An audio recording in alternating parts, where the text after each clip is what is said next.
നമസ്കാരം, ഞാൻ ബിന്ദു ടീച്ചർ. നമ്മുടെ ചാനലിലേക്ക് എല്ലാവർക്കും സ്വാഗതം.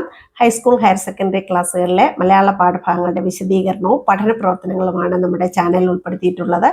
ഇതുവരെ സബ്സ്ക്രൈബ് ചെയ്തിട്ടില്ലാത്തവർ തീർച്ചയായും സബ്സ്ക്രൈബ് ചെയ്യണം. വീഡിയോ കണ്ടതിന് ശേഷം ഇഷ്ടപ്പെട്ടാൽ ലൈക്ക് ചെയ്യുകയും കമന്റ് ബോക്സിൽ അഭിപ്രായങ്ങൾ രേഖപ്പെടുത്തുകയും ചെയ്യുക. കൂട്ടുകാർ കൂടി ഷെയർ ചെയ്യാൻ മറക്കരുത്.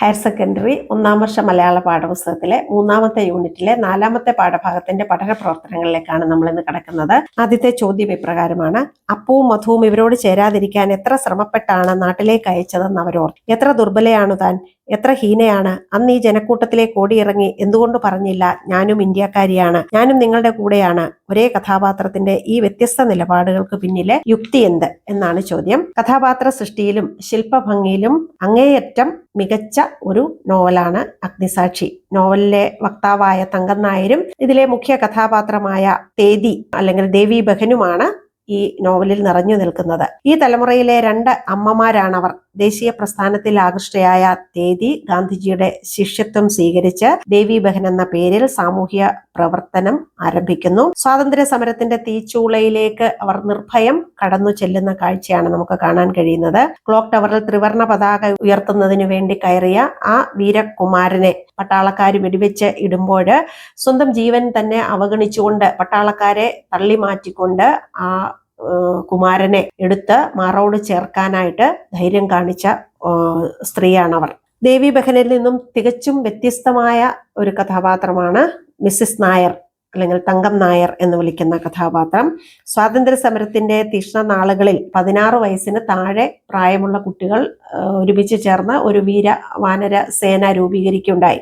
ഈ സമയത്ത് അതേ പ്രായത്തിലുള്ള തൻ്റെ മക്കള് ഈ സംഘത്തിൽ ചേരാതിരിക്കാൻ വേണ്ടി മക്കളെ നാട്ടിലേക്ക് സുരക്ഷിതരായിട്ട് പറഞ്ഞയക്കുകയാണ് തങ്കം നായർ ചെയ്തത്. അപ്പൊ നാട്ടിലും അവര് ആ ഗൂഢസംഘം ഉണ്ടാക്കുകയായിരിക്കുമോ എന്നുള്ള ഒരു ഭയവും കൂടി അവര് പ്രകടിപ്പിക്കുന്നുണ്ട്. സ്വാതന്ത്ര്യ സമരത്തോടുള്ള വിരോധമോ നിസ്സംഗതയോ അല്ല ഇപ്രകാരം ചെയ്യാൻ അവരെ പ്രേരിപ്പിക്കുന്നത് എന്നുള്ളത് വാസ്തവമാണ്. തന്റെ മക്കളുടെ ശോഭനമായ ഭാവി എന്ന സ്വാർത്ഥ താല്പര്യവും ഭർത്താവിന്റെ ഉദ്യോഗത്തിന് തടസ്സം ആവരുത് എന്നുള്ള ഒരു ആഗ്രഹവുമാണ് ഇപ്രകാരം ചിന്തിക്കാനായിട്ട് അവരെ പ്രേരിപ്പിക്കുന്നത്. ഇതേ സാഹചര്യം കൊണ്ട് തന്നെയാണ് സ്വാതന്ത്ര്യ സമരവുമായി ബന്ധപ്പെട്ട ആ ഭീകരമായ രംഗം ഫ്ളാറ്റിൽ ഇരുന്നു കൊണ്ട് കാണാനിടയാകുമ്പോഴും അവര് അതിനെ നിസ്സംഗയായിട്ട് മാത്രം കാണാൻ ശ്രമിക്കുന്നത്. പിന്നീട് അവര് ചിന്തിക്കുന്നതാണ് ഇപ്രകാരം: എത്ര ദുർബലയാണ് താൻ, എത്ര ഹീനയാണ്.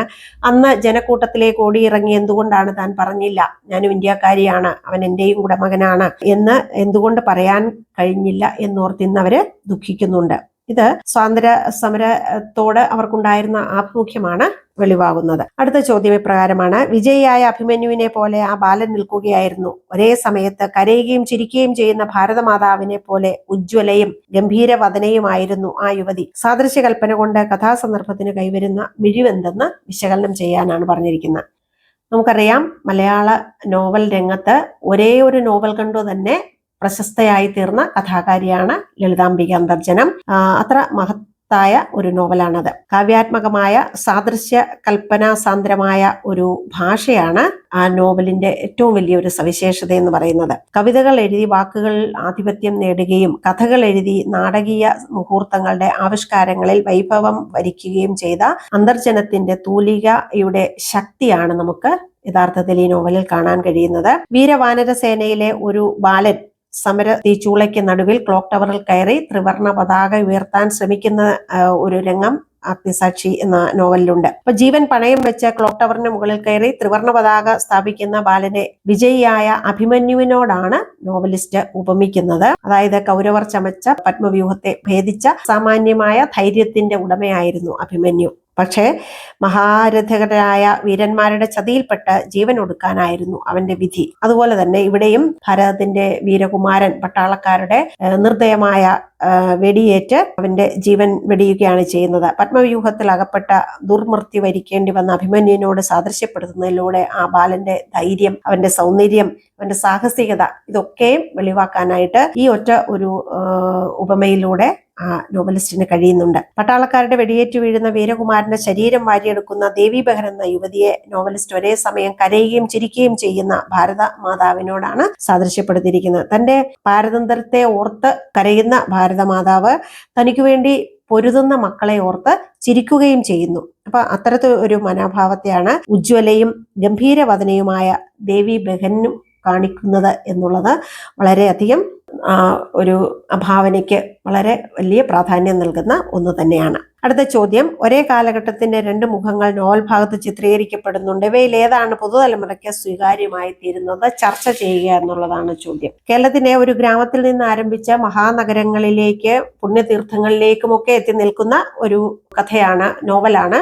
അഗ്നിസാക്ഷി എന്ന് പറയുന്ന നോവൽ. നോവലിലെ വക്താവായ തങ്കം നായരും അതിലെ നായികയായ തേതിക്കുട്ടി എന്ന് പറയുന്ന ദേവി ബഹൻ അല്ലെങ്കിൽ സുമിത്രാനന്ദ സരസ്വതി എന്നൊക്കെ പറയുന്ന ആ കഥാപാത്രവും ഒരേ കാലഘട്ടത്തിന്റെ രണ്ട് വ്യത്യസ്ത മുഖങ്ങളെയാണ് അനാവരണം ചെയ്യുന്നത്. ഉണ്ണി നമ്പൂതിരിയുടെ ഭാര്യയായിട്ട് മാനമ്പള്ളി മനയിലേക്ക് വരുന്ന തേതിക്കുട്ടിയുടെ വിപ്ലവാശയങ്ങളോട് പൊരുത്തപ്പെടാനായിട്ട് ഇല്ലത്തിലുള്ളവർക്ക് സാധിച്ചില്ല. കാരണം അത്തരത്തിലുള്ള ഒരു കാലഘട്ടമായിരുന്നു അത്. അപ്പോൾ അങ്ങനെ എല്ലാം നഷ്ടപ്പെടുത്തിക്കൊണ്ട് തന്നെ, അല്ലെങ്കിൽ ആ ഇല്ലത്തിൽ നിന്ന് ഭ്രഷ്ടാക്കപ്പെട്ട തേതിക്കുട്ടി പിന്നീട് ദേവകി മാനമ്പള്ളി എന്ന സാമൂഹ്യ പ്രവർത്തകയായി, അതിനുശേഷം ദേശീയ പ്രസ്ഥാനത്തിൽ ആകൃഷ്ടയായി ദേവി ബഹൻ എന്ന സ്വാതന്ത്ര്യ സമര സേനാനിയായി, അങ്ങനെ സമരത്തിന്റെ തീച്ചൂളയിലേക്ക് ഇറങ്ങുന്നു.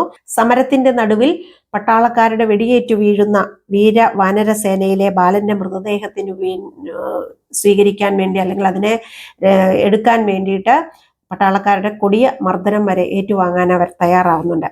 അപ്പം ഈ കഥാപാത്രത്തിൽ നിന്നും തികച്ചും വ്യത്യസ്തമായ ഒരു കഥാപാത്രമാണ് ഇവിടെ നമുക്ക് കാണാൻ കഴിയുന്ന തങ്കം എന്ന് പേരുള്ള മിസസ് നായർ. കാരണം വീരവാനരസേന എന്ന വിപ്ലവ സംഘടനയിൽ തന്റെ മക്കൾ അംഗമാകുമോ എന്ന് ഭയപ്പെട്ട് അവരെ സുരക്ഷിതരായി നാട്ടിലേക്ക് അയക്കുകയും അവിടെയും അവര് ഏതെങ്കിലും സംഘത്തിൽ, ഇതുപോലെയുള്ള ഗൂഢസംഘത്തിൽ ചേർന്നിട്ടുണ്ടാവുമോ എന്ന് ഭയപ്പെടുകയും ചെയ്യുന്ന ഒരമ്മയാണ് തങ്കം നായരിൽ നമുക്ക് കാണാൻ കഴിയുന്നത്. പോലീസുകാർ വലിച്ചിഴച്ച് നിരത്തി വീഴ്ത്തിയിട്ടും വീരബാലന്റെ മൃതദേഹം വിട്ടുകൊടുക്കാത്ത ആ ധീര വനിതയെ നിസ്സംഗയായി നോക്കിയിരിക്കേണ്ട ഒരു അവസ്ഥ തങ്കം നായർ ഓർക്കുമ്പോൾ അവർക്ക് ഇന്ന് അതിൽ വേദന തോന്നുന്നുണ്ട്.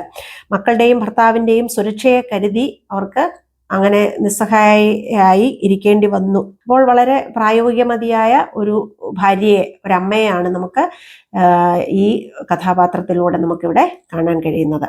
അടുത്ത ചോദ്യം, വാക്യങ്ങൾ വിശകലനം ചെയ്ത രൂപവും അർത്ഥവും തമ്മിലുള്ള സാമ്യ വ്യത്യാസങ്ങൾ കണ്ടെത്തുക എന്നാണ്. ഇവിടെ 4 വാചകങ്ങളാണ് കൊടുത്തിട്ടുള്ളത്. അതില് ഇപ്രകാരമാണ് കൊടുത്തിട്ടുള്ളത്: ഞാൻ എത്ര നേരമായി കാത്തിരിക്കുന്നു, അവൾ എന്തൊക്കെ വേദനകളാണ് അനുഭവിച്ചത്, അവൻ എത്ര നേരം കൊണ്ട് അവിടെ എത്തും, എന്തൊക്കെയാണ് ഞാൻ ഇവിടെ ചെയ്യേണ്ടത്. നമ്മൾ ശ്രദ്ധിച്ചാൽ നമുക്ക് മനസ്സിലാകും, ഏതാണ്ട് ഒരു ചോദ്യത്തിന്റെ രൂപത്തിലാണ് 4 വാചകങ്ങളും നൽകിയിട്ടുള്ളത്.